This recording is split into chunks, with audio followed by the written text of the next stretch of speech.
Hello there, Fellowship of Mariah, Harvey here. I finished a bowl of 1Q. Let me tell you something, 1Q, I love this blend, but it's not very forgiving for green lights. I was finishing this bowl. I smoked part of it very early morning, and I was finishing now at 9 a.m. in the morning. And it's not very forgiving in green lights. It takes a while to have a good taste again. So this is going to be a video response to Jay's video. I will jump into the wagon of the last 5 minutes of my life. What would I do if I know that I have 5 minutes left? So I'm not sure if it's because, by the way, it's done. That's why I'm not smoking it. I tried to light it, but it did. And so I'm gonna do like Fligger. Just hold it here. Just kidding. I'm not sure if it's because I'm sick or I'm dark and gloomy today, but bear with me and allow me to go in a whole different direction.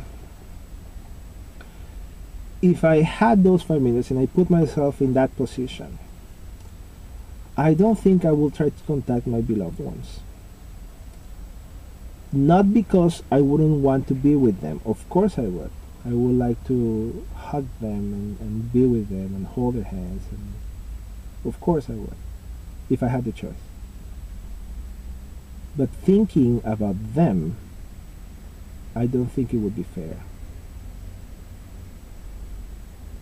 I wouldn't like them to feel such distress.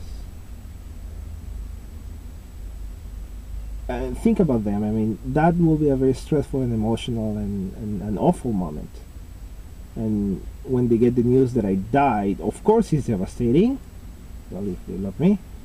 But, and I'm sure that if I ask somebody that, if I ask my wife, would you like to be holding my hand in my last 5 minutes? Of course she would. I would love to hold her hand in her last 5 minutes if it comes to that, of course.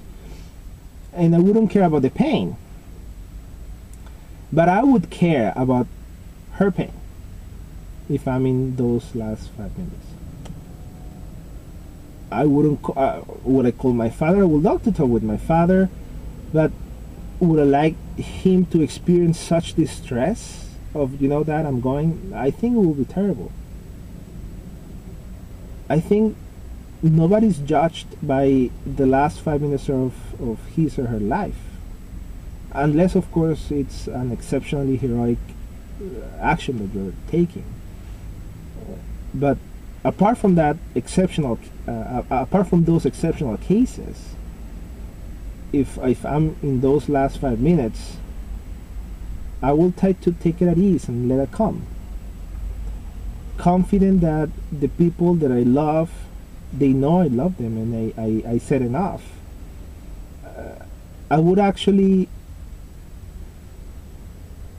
turn all the way around in this philosophy of living like you had those last 5 minutes and put things in perspective of what it truly matter. And I would go for the total opposite direction in this sense.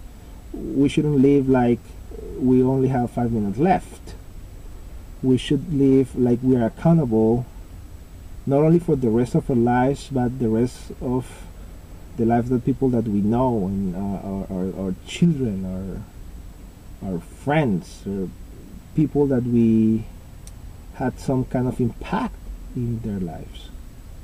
The sense of honor, the sense that you did something worth with your life, that your mistakes will haunt you far after your death.